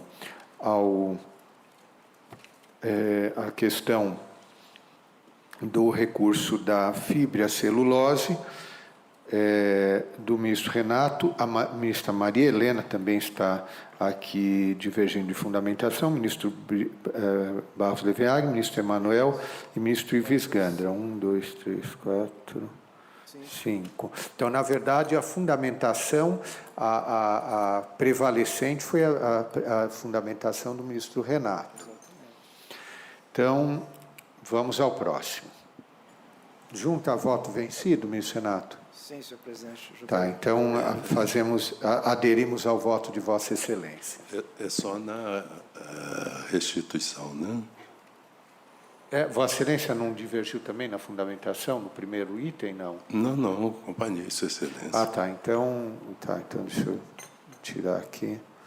Então, a divergência de fundamentação foi exclusivamente... Então, prevalece a fundamentação integral. Eu só fiz um acréscimo de fundamentação na devolução do indébito. Tá. Desnecessidade, Sua Excelência falou em ato nulo, status quo ante, e eu fiz um acréscimo citando a nossa... Quer juntar voto convergente? Não. É só um acréscimo de... Senhor presidente, me permita, só para entender. Então, em relação ao corte rescisório... Prevaleceu o duplo fundamento do ministro... Eu penso que não, porque a ministra Maria Malma votou comigo. Mas o ministro Levenhag está votando integralmente com o ministro Bresciani. Eu acabei de perguntar. Não, votou comigo. Também em relação à fundamentação. Perfeito. Então prevalece o fundamento exclusivo do ministro Renato. Quanto então, em relação à fundamentação, o resultado é o mesmo. E quanto ao segundo ponto, se decidiu dar provimento parcial nos termos do relator, vencidos, repito, ministro Renato, ministro Levenhag, ministro Emanuel, ministro Ives. Perfeito? Senhor presidente, eu Ministro pediria Emanuel. notas. Notas está aqui, gráficas. Apenas do voto, a partir do voto do ministro Douglas. Do ministro? Douglas, a partir do voto do ministro Douglas. Senhor presidente, Ministro me perdoe, Douglas. eu sei que esse julgamento já tomou bastante tempo, temos uma pauta extensa, mas eu queria entender, então, qual é a ratio decidendi em relação ao primeiro fundamento. Se prevalecer o voto do ministro Renato, nós estamos dizendo que não haveria vício capaz de levar à rescisão de decisões homologatórias quando não intimado o Ministério Público. Isso? Ele está reconhecendo o vício, entendendo que a matéria da intimação é controvertida e está já negando provimento por entender que há vício de consentimento. Enquanto Sua Excelência, o ministro Bresciani, mandava baixar para que o Ministério Público fosse intimado a opinar sobre os acordos homologados. Essa é a tese do ministro Bresciani. Senhor presidente, Ministro Douglas. O voto do ministro Renato se louva na súmula 83 em relação ao tema da intimação necessária do Ministério Público? É isso? Foi isso. Isso. Perfeito. Tá. Então, está esclarecido? Então, proclamado. Vamos ao próximo. Relator excelentíssimo, senhor ministro Alberto Bresciani, processo RO 5.452, dígito 95, de 2013, em que são partes Banco do Brasil S.A. e Maria de Fátima Cassiano Nascimento. Então, com a palavra, o ministro Alberto Bresciani. Senhor presidente, o 15º Regional julgou improcedente a ação rescisória ajuizada pelo Banco do Brasil. A ação rescisória vinha calcada sobre duplo fundamento. O primeiro deles com relação à imposição de multa por embargos de declaração protelatórios, hipótese em que, conforme voto disponibilidade das Vossas Excelências, no caso dos autos, não houve fundamento suficiente no recurso ordinário, de modo que eu não conheço do recurso neste aspecto. Quanto ao mais, a questão guarda pertinência com merecimento de complementação de aposentadoria integral. O regional entendeu de aplicar a súmula 51 desta Corte. A argumentação do banco vem no sentido de que os fundamentos manejados pela autora no processo matriz apenas se aplicariam a servidores estatutários, enquanto era seletista, mas o fato é que nenhum dos preceitos tidos por violados foram objeto de pré-questionamento, que leva a ação rescisória, que dá à ação rescisória o caráter de recurso ordinário, e ainda observo que, ao tempo em que proferido o acórdão rescindendo, graçava imensa controvérsia entre os regionais da 2ª e 15ª região, tanto que, exemplificativamente, ainda em 2012 se conhecia de recurso de revista nesta Casa por divergência entre aquelas cortes. Então, ainda com relação à interpretação dos preceitos tidos por violados, incidiria ao lado da súmula 410 desta Corte a súmula 83, inciso 1. Por isso, eu, conhecendo parcialmente do recurso ordinário, nego provimento quanto ao mais. Ainda rejeito o pleito formulado em contra-razões, condenação da recorrente por litigância de má-fé e prática de ato atentatório à dignidade e da justiça. Eu voto. Doutora Regilene, só o registro? Senhor presidente, com poderes nos autos pela recorrida, só o registro da presença. Perfeito. Feito o registro, pergunto se há alguma divergência. Não havendo, assim se decide a unanimidade. Relator excelentíssimo, senhor ministro Barros Levenhagen, que é revisor. Excelentíssimo senhor ministro Vieira de Mello Filho, processo ação rescisória 7.241, dígito 83 de 2012, em que são partes Antônio Severino e ao América Latina Logística Intermodal S.A. Então, com a palavra, o ministro Levenhagen, relator. Só um minutinho, senhor presidente. Turnos ininterruptos.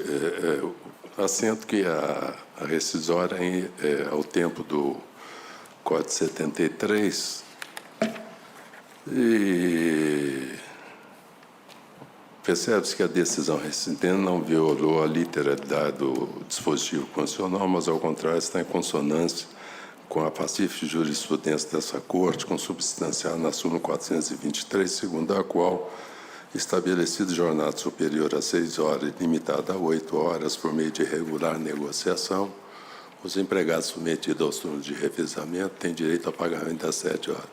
Registra demais que, para acolher a versão do autor de que inexistiu negociação autorizando o abastecimento da jornada para os maquinistas e de que, ainda que tivesse havido tal ajuste, seria inválido, pois o autor prestava horas extras habituais além da 8ª diária, seria necessário o reexame dos elementos probatórios e na baila da súmula 410.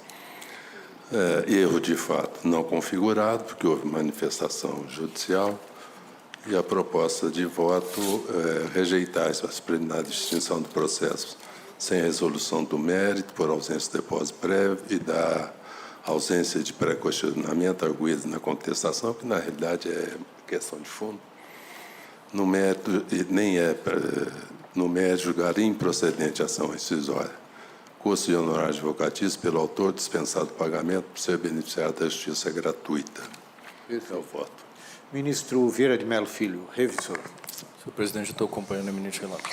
Então, é apenas o registro, né, da presença do Dr. Bruno. Com procuração apenas com procuração nos autos. Pergunto se há divergência. Não havendo sido decidido, nós temos voto do relator. Vamos ao próximo.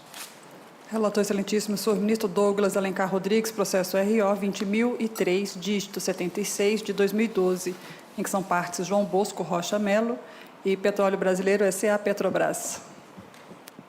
Aqui também podemos conseguir uma síntese. Não apenas neste caso, presidente, mas o próximo, que é idêntico, poderíamos talvez julgar em bloco. Perfeito. Senhor presidente, senhoras e senhores ministros, trata-se de ação rescisória, fundada no inciso 5 do artigo 485 do Código de Processo Civil. A sustentação é pelo recorrido? Exatamente. Então, presidente, eu vou ser bastante conciso para antecipar que estou conhecendo e desprovendo recurso as pródigas violações a preceitos constitucionais que não foram esgrimidos na decisão rescindenda inviabiliza a pesquisa sobre o vício substancial afirmado na peça de ingresso da presente rescisória, incidindo ao caso as súmulas 343 do Supremo e súmula 298 desta Corte para afastar a possibilidade de pesquisa em torno das infrações constitucionais suscitadas. No mais, já havia referido a súmula 343 do Supremo e a 83 desta Corte. Trata-se de matéria controvertida nos tribunais ao tempo da formação da coisa julgada, o que igualmente inviabiliza a pesquisa em torno das infrações legais suscitadas. Conhecimento e desprovimento é o voto. Perfeito. Doutora Débora, tem procuração dos autos? Tenho, excelência. Então, fazemos o registro apenas da presença. Pergunto se há alguma divergência. Não havendo-se inciso, temos o voto relator. Vamos ao próximo. Relator, excelentíssimo senhor ministro Vieira de Mello Filho, processo RO 1.678, dígito 94, de 2015, em que são partes Patrícia Campos e MedService, operadora de plano de saúde SA e outros. Então, ministro Vieira de Mello Filho. Senhor presidente, de forma bastante objetiva, nesse caso eu estou denegando a segurança nos termos do artigo 6º, parágrafo 5º da Lei 2016, haja vista que ocorreu a perda de objeto mandamos, que foi empretado contra a decisão que deferiram o pedido de antecipação de tutela formulado para determinar a imediata reintegração da lei dos consórcios, pela superveniência da sentença de mérito nos autos da reclamação trabalhista principal. Daí porque a incidência da súmula 414.3 do TST. Perfeito. Doutor Marcelo, também apenas um registro? Senhor presidente, com procuração, apenas o registro de minha presença. Perfeito. O registro da presença. Pergunto se há divergência. Não havendo-se inciso, temos voto relator. Vamos ao próximo. Retorno de vista regimental concedido a excelentíssimo senhor ministro Renato de Lacerda Paiva, processo RO 5.523.500, dígito 67, de 2001. Relator, excelentíssimo senhor ministro Alberto Bresciani, votou no sentido de conhecer do recurso ordinário e, no mérito, dar-lhe provimento para julgar improcedente a ação rescisória. O excelentíssimo senhor ministro Barros Levenhagen votou no sentido de manter a decisão do acórdão recorrido. Houve sustentação e não participou do início do julgamento. Excelentíssimo senhor ministro Ives Gandra. Então, se o ministro Renato, como no processo anterior, der uma visão geral da questão, eu me habilito a votar. Com a palavra, Vossa Excelência. Senhor presidente, é uma questão extremamente delicada, pedir vista até para poder melhor examinar cada um dos fundamentos da presente ação rescisória. O recorrido ajuizou a ação rescisória em face do ora recorrente com os seguintes fundamentos. 1. Litisconsórcio ativo multitudinário ulterior ao deferimento de tutela antecipada, com fulcro no artigo 485, 5º do Código de Processo, com base em violação aos artigos 46, 251 e 256 do Código de Processo Civil, 783 e 842 da CLT e 5º, 37 da Constituição Federal. 2. Empresas públicas e sociedade de economia mista, dispensa imotivada, também com fulcro no artigo 485, 5º do Código de Processo, com base em violação nos artigos 173, parágrafo 1º, inciso 2, 2º da Constituição Federal, 10, inciso 1, 1º e 2º da Ata de Disposições Constitucionais Transitórias e 128 do Código de Processo Civil. 3. Existência de erro de fato, com fulcro no artigo 485, 9º do Código de Processo, e 4. Dolo da parte vencedora, com fulcro no artigo 485, 3º do Código de Processo Civil. O Tribunal Regional do Trabalho da Primeira Região julgou procedente a presente ação rescisória, que eu transcrevo o acórdão recorrido. E leio apenas a parte dispositiva para melhor esclarecimento. Procedente a ação rescisória, com ressalva de fundamentação do excelentíssimo desembargador Marcelo Augusto Souto de Oliveira, para desconstituir a decisão rescindenda, eu disse um rescindens, por violação de lei, dolo da parte vencedora e erro de fato, artigo 485, 10, 3º e 9º do Código de Processo, e em juízo rescisório, julgar extinto o processo sem resolução de mérito, na forma do artigo 467 1º e 4º do Código de Processo, em relação aos litigantes passivos remanescentes, e julgar improcedente o pedido formulado por Luiz Carlos Rezende Laranjeira, nos termos do voto do desembargador relator. O digno representante do Ministério Público manifestou-se quanto ao tema jurídico da motivação da dispensa em sociedade de economia mista e empresas públicas, no sentido de que, mesmo que se considerasse a repercussão geral da matéria, não haveria suspensão do processo. Inicialmente, ressalte-se que se trata de um processo em que a ação originária possui mais de 160 autores. A reclamada do processo de matriz interpôs ação rescisória em face de todos os reclamantes. E o Tribunal Regional julgou procedente a ação rescisória, como já referi. O desembargador presidente da seção especializada em dissídios individuais admitiu o recurso ordinário com relação a alguns réus, por entender que estavam preenchidos os pressupostos de admissibilidade do recurso, já que concedeu a eles o benefício da justiça gratuita. Aqui é uma discussão em relação aos benefícios da justiça gratuita. Em sede de recurso ordinário, Sua Excelência, ministro relator, deu provimento ao recurso para julgar improcedente a ação rescisória. Sua Excelência, o relator, no que se refere ao recurso ordinário, proferiu voto no sentido de conhecê-lo e, no mérito, dar-lhe provimento para julgar improcedente e, de ofício, tornar nula a certidão de trânsito julgado com relação a todos os litigantes demandados, aos quais não se operou a desistência por parte da autora. Sua Excelência, ministro Barros Levenhagen, em sessão, apresentou voto divergente com relação ao desconsórcio ativo multitudinário posterior à concessão de antecipação de tutela, sob o argumento de que, na ação originária, os reclamantes que se habilitaram para fazer parte do processo após a concessão da tutela usaram de uma alternativa perspicaz de desistir das ações que já tinham entrado individualmente, com o fim de se beneficiar da decisão favorável, caracterizando-se como uma atuação processual censurável, moralmente objeta, que o direito não pode compadecer. Pedi vista para melhor exame da matéria.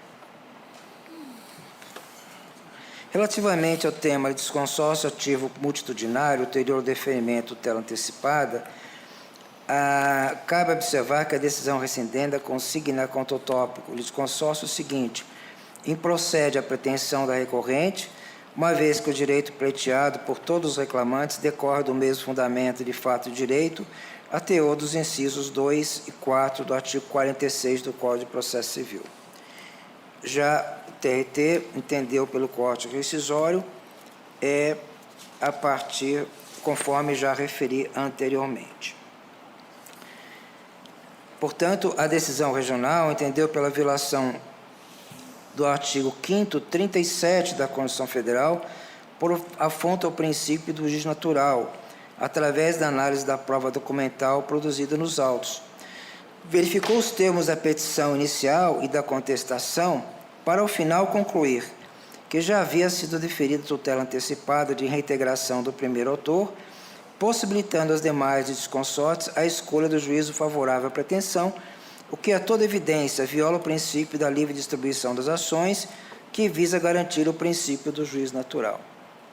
E aqui eu chamo a atenção para um aspecto muito particular que me motivou a vista regimental. Todavia, ainda que no caso a aparente violação ao princípio do devido processo legal e ao juízo natural, esculpido no artigo 5º, 54 da Constituição Federal, tendo em vista as informações trazidas pelo acordo que deu para procedente ao corte rescisório, no sentido de que o desconsórcio anterior não poderia ter sido autorizado, especialmente pelo fato de que os desconsórcios buscavam se beneficiar de decisão deferida em tutela antecipada, note-se que a autora, ora recorrente, indicou como violados tão somente os artigos 46, 251, 252 do Código 73, 783 da CLT e 5º, 37 da Constituição Federal, que não tratam especificamente da hipótese em análise, ou seja, do princípio do devido processo legal. Desse modo, não resta possível a improcedência da ação rescisória com fruto neste fundamento, a meu juízo. Vou pular aqui alguns trechos. Em relação aos dispositivos infraconstitucionais, digo, conforme se verifica da decisão rescindenda, embora o Tribunal Regional demonstre ciência de que alguns dos reclamantes tiveram o contrato de trabalho extinto por aposentadoria, deixou claro que todas as dispensas ocorreram por motivação espúria, ou seja, por motivos políticos partidários. De modo que eu encontro, primeiro, não veio indicado o 5º 54, nem o 5º 55, que tratam do contraditório ampla defesa do devido processo legal e, naturalmente, do juiz natural. O 5º 37 trata do tribunal de exceção, que, a meu juízo, não tem pertinência com a hipótese dos autos. E, pelas razões que aqui exponho, eu também não verifiquei violação direta às normas infraconstitucionais a partir de algumas premissas colocadas no acordo rescindendo. Eu vou terminar dizendo o seguinte: eu examinei cada um dos fundamentos, meu voto tem 29 laudas, estou procurando apenas resumir.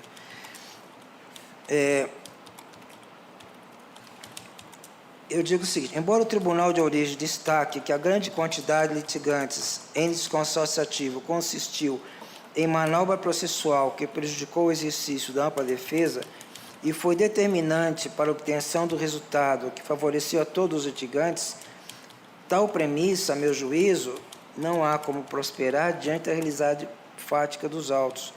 Note que não há nenhuma comprovação cabal da impossibilidade de defesa da reclamada em razão da quantidade de litigantes. Eis que a reclamada, ora autora da ação rescisória, foi oferecida a oportunidade para apresentar seus argumentos de defesa em relação a todos os consórcios.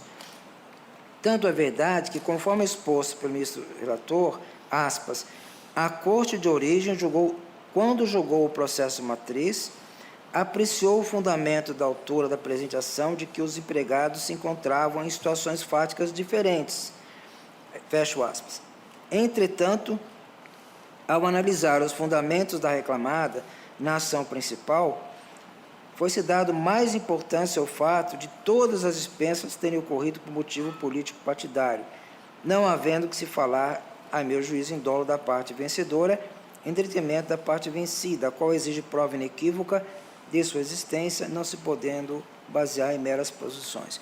Examinei com bastante cuidado esse processo, é uma situação dramática, estava inclinado a dar o corte rescisório pelo 5º 54 da Constituição Federal, mas, lamentavelmente, não foi invocado. E tenho dificuldade também de admitir o corte rescisório pela norma infraconstitucional diante das premissas colocadas, fáticas colocadas no acordo rescindendo.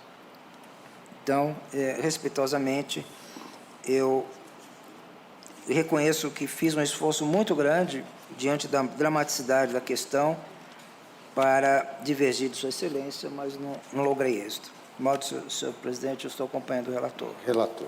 Senhor presidente. O ministro Levenhagen, que abriu a divergência com a palavra. Eu abri a divergência, só um esclarecimento.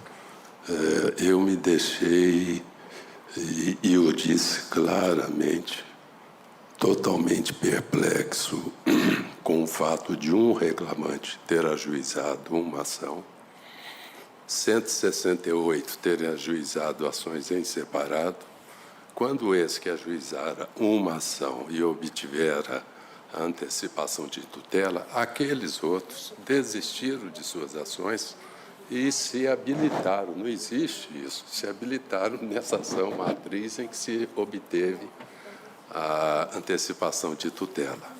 Isso, para mim, muito além do direito, isso é imoral. E eu cito sempre um autor francês dizendo de que antigamente a moral e direito eram separadas, hoje não. Hoje a moral está dentro do direito, eu não posso ignorar o aspecto moral. Mas um fundamento que eu não deduzi na ocasião, e por isso estou pedindo a palavra, é que o regional ele cometeu um engano quando ele afastou a violação do artigo 46 do CPC. O que diz o 46? Do litisconsórcio. 2 ou mais pessoas ativo podem litigar no mesmo processo em conjunto, ativo ou passivamente, quando? O que esse artigo 46 está a dizer? Se eu quero ajuizar uma ação em que há comunhão de interesse, eu posso fazê-lo no ajuizamento com o concurso de outros colegas que estejam na mesma situação. Mas depois de estabilizada a relação jurídica, eu não posso, invocando o 46, incisos 2 e 3, quando a ação já está em curso, eu desistir daquela ação e vir para essa nova ação, porque ali se obtiver antecipação de tutela. Então, a violação, embora o regional não a tivesse reconhecido, me parece clara, porque ele não se apercebeu que o 46, ao falar pode o litisconsórcio ativo, facultativo, propor a ação, mas não nessa hipótese em que propõe ações individuais, aí eu venho e entro na ação daquela primeira em que se logrou obter a antecipação de tutela. Isso, a meu ver, embora o regional dissesse que não havia afronta, por um erro de perspectiva em torno do artigo 46, não é possível. Há violação do artigo 46. Todos esses 168 que moveram ação em separado poderiam se consorciar com aquele que mover a primeira ação. Na propositura da ação, proposta ação estabilizada, lide, o 46 não permite que autores de outra ação, aproveitando-se da antecipação da tutela, venham se habilitar para beneficiar-se daquela situação. Então, eu só queria acrescentar esse aspecto. Primeiro, a surpresa moral, e eu não posso dissociar a questão moral do direito, porque aqui foi muito perspicaz, e me admira muito que o juiz tenha concordado com isso, muito mesmo.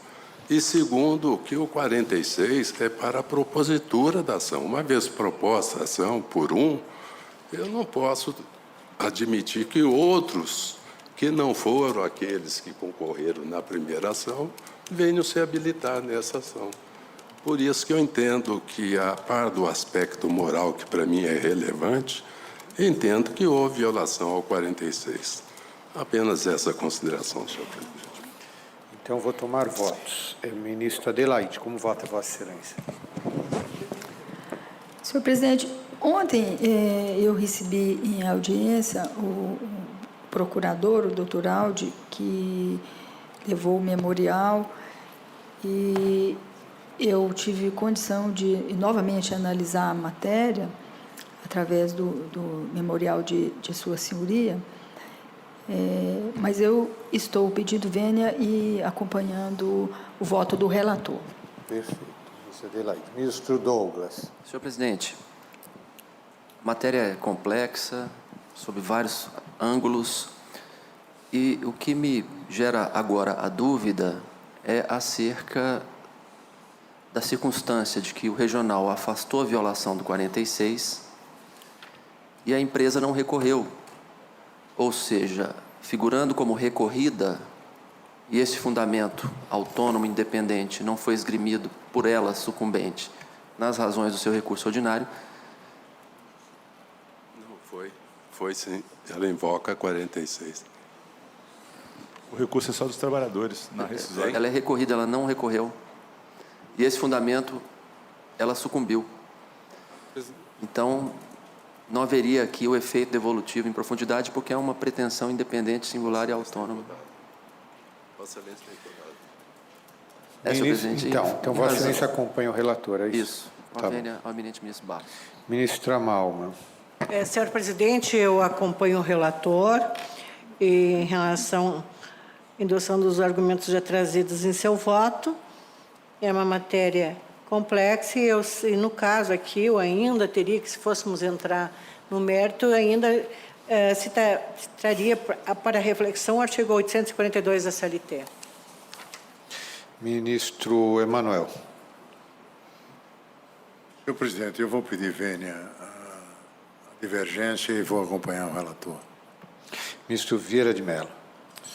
Presidente, sendo o último a voltar, é uma posição confortável, que tanto faz o que eu vou dizer, o que não vou dizer, que não vai chegar a resultado algum. Mas eu vou pedir vênia ao relator e ao vistor para dissentir do voto até então proferido. E o faço, para que também não seja vazia a minha manifestação, com um fundamento no seguinte aspecto. Aqui, como já ressaltado pelos eminentes pares, trata-se de uma reclamação trabalhista ajuizada pelo senhor Rafael Laranjeira, ou nome semelhante, em que se pretendera a reintegração à Companhia Estadual de Habitação por força de uma suposta perseguição política que levara ao pedido deduzido em juízo.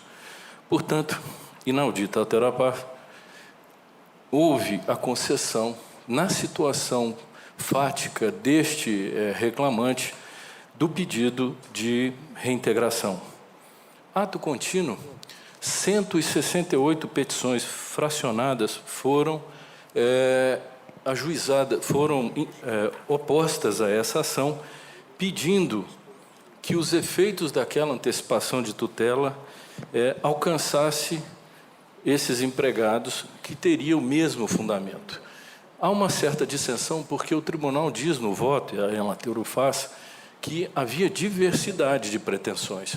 E o que o memorial e a defesa trouxeram, dizendo, olha, alguns foram dispensados porque havia um ato da portaria em razão da aposentadoria, um foi por justa causa e outros foram dispensados por várias razões.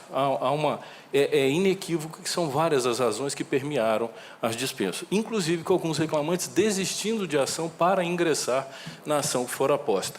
Só aí nós temos uma grande dificuldade para se discutir os efeitos ou a possibilidade de ingresso. Em síntese, o que está se discutindo aqui é o seguinte: ocorreu a perpetuatio legitimationis na circunstância em que houve a concessão da tutela para um reclamante.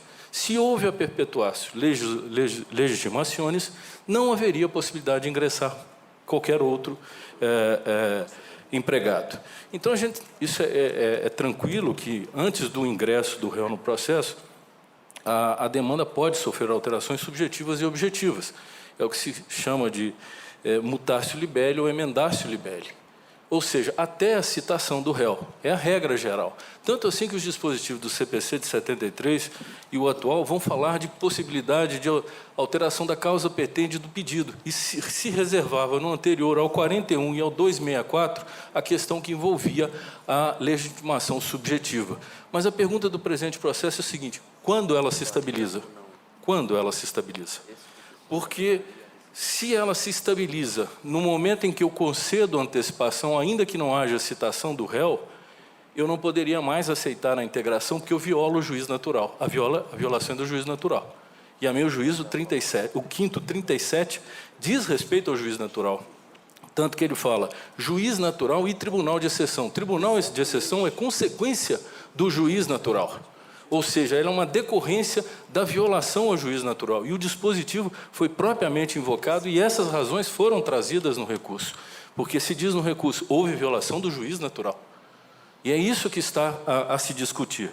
Então, a indagação que reside agora é nesse sentido.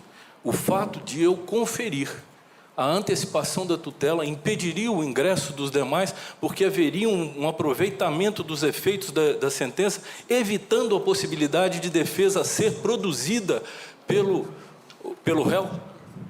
Porque como eu vou produzir uma defesa se já foi deferida a antecipação em razão da circunstância fática daquele empregado? E eu não poderia me antecipar para dizer que aqueles outros 168 não estariam na situação que fora concebida para aquele pedido de antecipação de tutela. Ou seja, houve uma expansão da antecipação da tutela. Uma expansão de forma inequívoca, a meu juízo.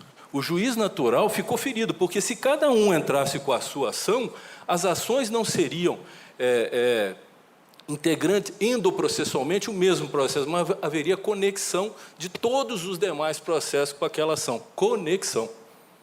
Mas jamais alteração subjetiva, porque nós estamos diante exatamente da estabilização subjetiva e objetiva da lide. A objetiva não houve, porque eu mantive o pedido e a causa de pedir. Segundo consta, e ainda há dúvida, porque há uma discussão de que o pedido seria diverso, porque eles tinham situações jurídicas diversas, alguns deles. Mas isso já se faz o questionamento. Houve ou não a perpetuação da jurisdição? E aqui, numa pesquisa levada a efeito no... achar minha consulta tecnológica, no Superior Tribunal de Justiça, e até um escolho trazido do Código Comentado do professor Miguel Garcia Medina, ele diz o seguinte: como regra, distribuída a ação, não se admite o acréscimo de litigante no polo ativo em litisconsórcio, pois isso violaria a garantia do juiz natural. Essa é a orientação prevalecente na jurisprudência. E cita aqui: a orientação dessa Corte, refiro ao STJ, RESP 1221-872, Rio de Janeiro, julgado em 2011. A orientação dessa Corte não admite a formação de litisconsórcio facultativo ativo em momento posterior à distribuição da ação. É lá. A nossa aqui é um pouquinho diferente, mas a regra, nós estamos falando de regra de estabilização de demanda, que é a regra de teoria geral do processo. Em momento posterior à distribuição da ação, para que se preserve a garantia do juiz natural, ressalvadas as hipóteses autoritativas previstas em lei especial, no caso, a Lei da Ação Popular.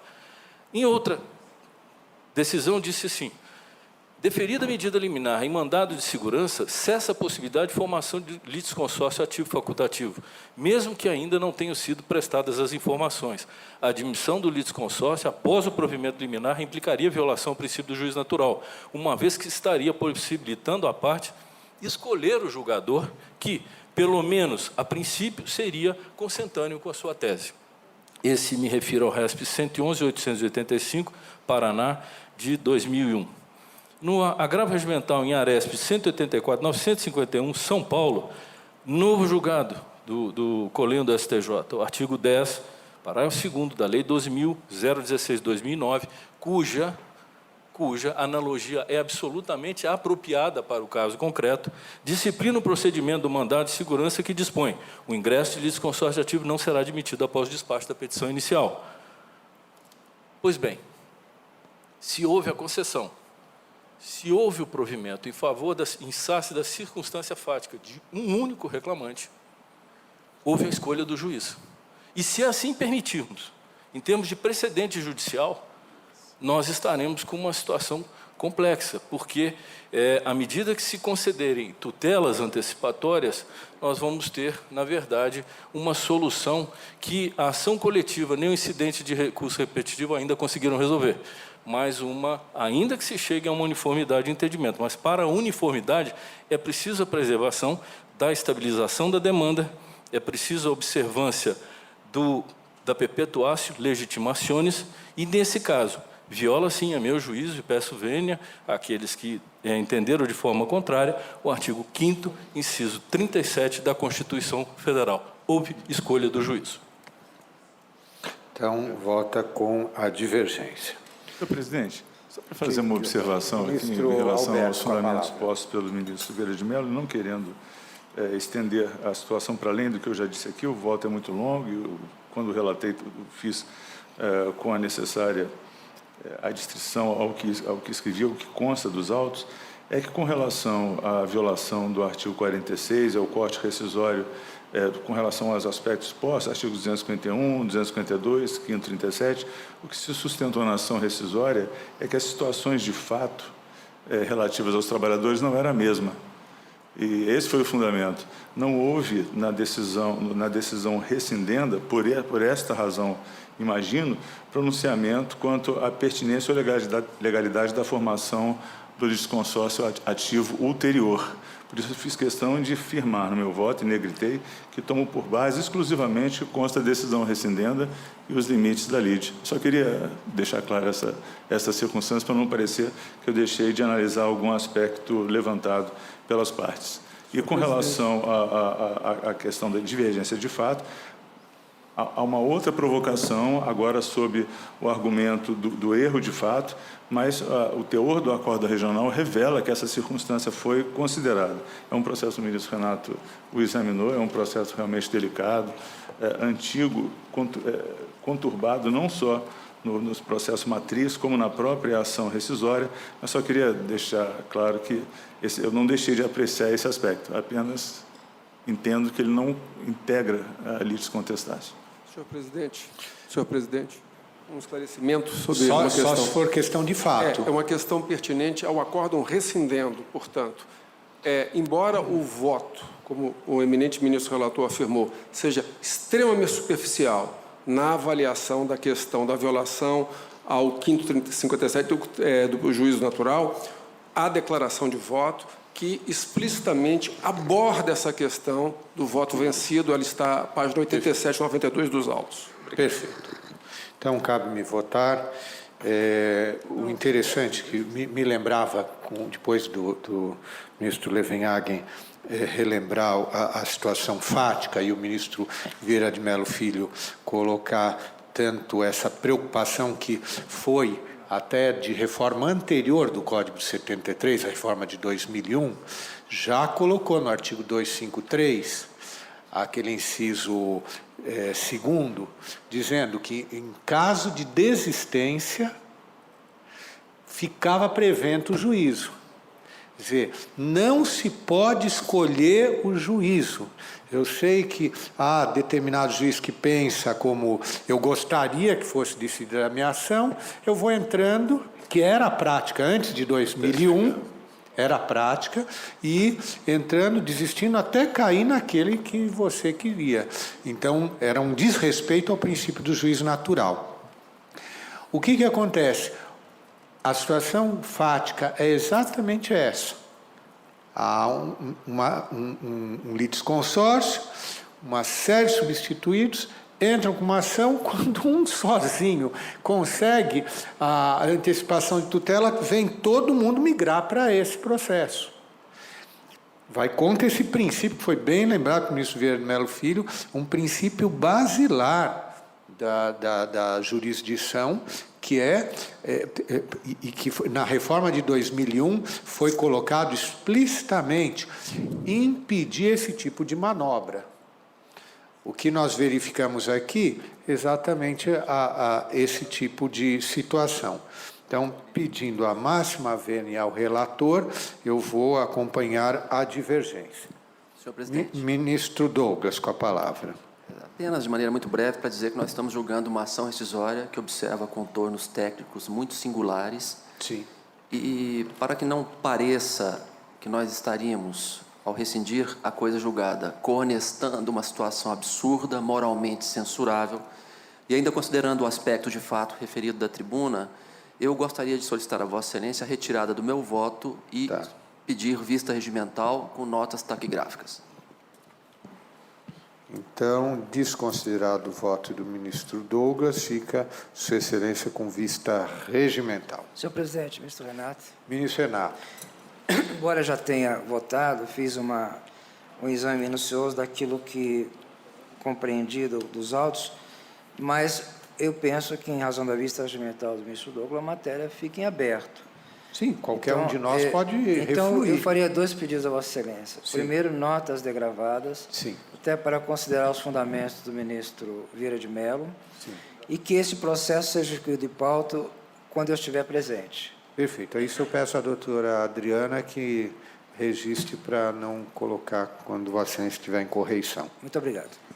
Perfeito. Notas taquigráficas ao ministro Renato, ministro Levenhagen, com a palavra. Eu também penso notas, senhor presidente. Notas para a ministra Adelaide, que quando o ministro Douglas me alertou que o 46 não estava sendo arguído no recurso, mas sim porque é recorrida, eu o tomei de ofício para chegar, naturalmente, à questão da quebra do juízo natural.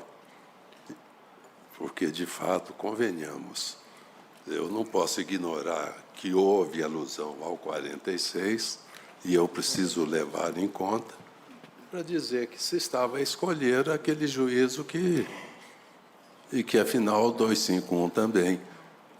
Dizer que não recorreu e não disse, e que eu não posso tomar em consideração de ofício um erro crasso no julgamento para chegar a essa conclusão, é que vai a minha dúvida. Eu me assustei quando Sua Excelência disse que não foi, mas eu não fui claro o suficiente para dizer que eu estava tomando em consideração para chegar à conclusão da violação do juízo natural. Mas o ministro Douglas, ele é muito competente e saberá lidar com essa situação e penso que irá pacificar aqui. Então, fica com isso a regimental o ministro Douglas, com notas taquigráficas até do pronunciamento agora recente do ministro Levinhag para o ministro Renato, para a ministra Adelaide e para o ministro Emanuel também. Senhor presidente, eu peço as notas taquigráficas e notas taquigráficas também para o ministro Alberto. Depois da vista do ministro Douglas, o retorno dos autos ao meu gabinete, por favor. Perfeito. Então, fica com vista ao ministro Douglas e posterior remessa dos autos. A rigor já tem acesso imediatamente, mas ao ministro Bresciani. Vamos ao próximo. Retorno de vista regimental concedido ao excelentíssimo senhor ministro Renato de Lacerda Paiva, processo RO 136, dígito 62 de 2014, em que são partes Ministério Público do Trabalho da 8ª Região, Companhia Têxtil de Castanhal, CTC. Excelentíssimo senhor ministro relator, ministro Alberto Bresciani, votou no sentido de conhecer do recurso ordinário e no mérito dar-lhe provimento para julgar procedente a ação rescisória, desconstituindo a sentença proferida nos autos da ação civil coletiva. Houve sustentação oral, não participou do início do julgamento. Excelentíssimo senhor ministro Ives Gândara. Isso, Renato, esse é semelhante àquele que nós julgamos na primeira parte da sessão? Esse é igual e o resultado vai mudar. Sua Excelência vai ser o redator do acordo, porque aqui a hipótese era apenas com relação, era apenas a questão de intimação do Ministério Público, a necessidade, né, de intimação do Ministério Público que me levava ao conhecimento e provimento para julgar a ação rescisória procedente. Como prevaleceu a questão da súmula 83 nesse caso, eu acho que o único resultado possível, então, é o desprovimento do recurso. Eu juntarei o voto vencido. Tá. Um segundinho, só para eu resgatar o meu papel de anotação do julgamento anterior. Senhor presidente. Tá, então já tenho aqui. Ministro Renato, com a palavra. Na verdade, este processo é que me influenciou no outro, que eu examinei esse primeiro, porque o outro havia até um segundo fundamento para rescisão. Mas veja, este caso é um acordo que foi firmado, essa ação rescisória de 2014, eu imagino que esse acordo, portanto, tenha de 2012, 2013. Sim. Não houve nenhuma insurgência, nem da empresa, nem do sindicato, nenhuma informação de ter havido fraude, colusão, vício de consentimento, absolutamente nada. O único fundamento do Ministério Público é o seguinte: não fui certificado, tem que anular tudo. Né? Eu penso que, respeitosamente, isso traria uma insegurança jurídica enorme. Por isso é que eu enveredei por esta linha. Eu só pergunto se reproduzimos a decisão anterior no sentido de que acompanhar o ministro Renato em relação àquele primeiro tema, a ministra Malman, o ministro Levinhag, o ministro Emanuel e eu mesmo. E acompanharam o relator, o ministro Adelaide, o ministro Douglas, o ministro Vieira de Mello Filho. Podemos reproduzir esse mesmo julgamento? Então, assim se decide. Fica como redator designado o ministro Renato de Lacerda Paiva, com juntada de voto vencido do ministro Bresciani. Então, agradecendo a proteção de Deus e a participação de todos, declaro encerrada a sessão. Muito obrigado.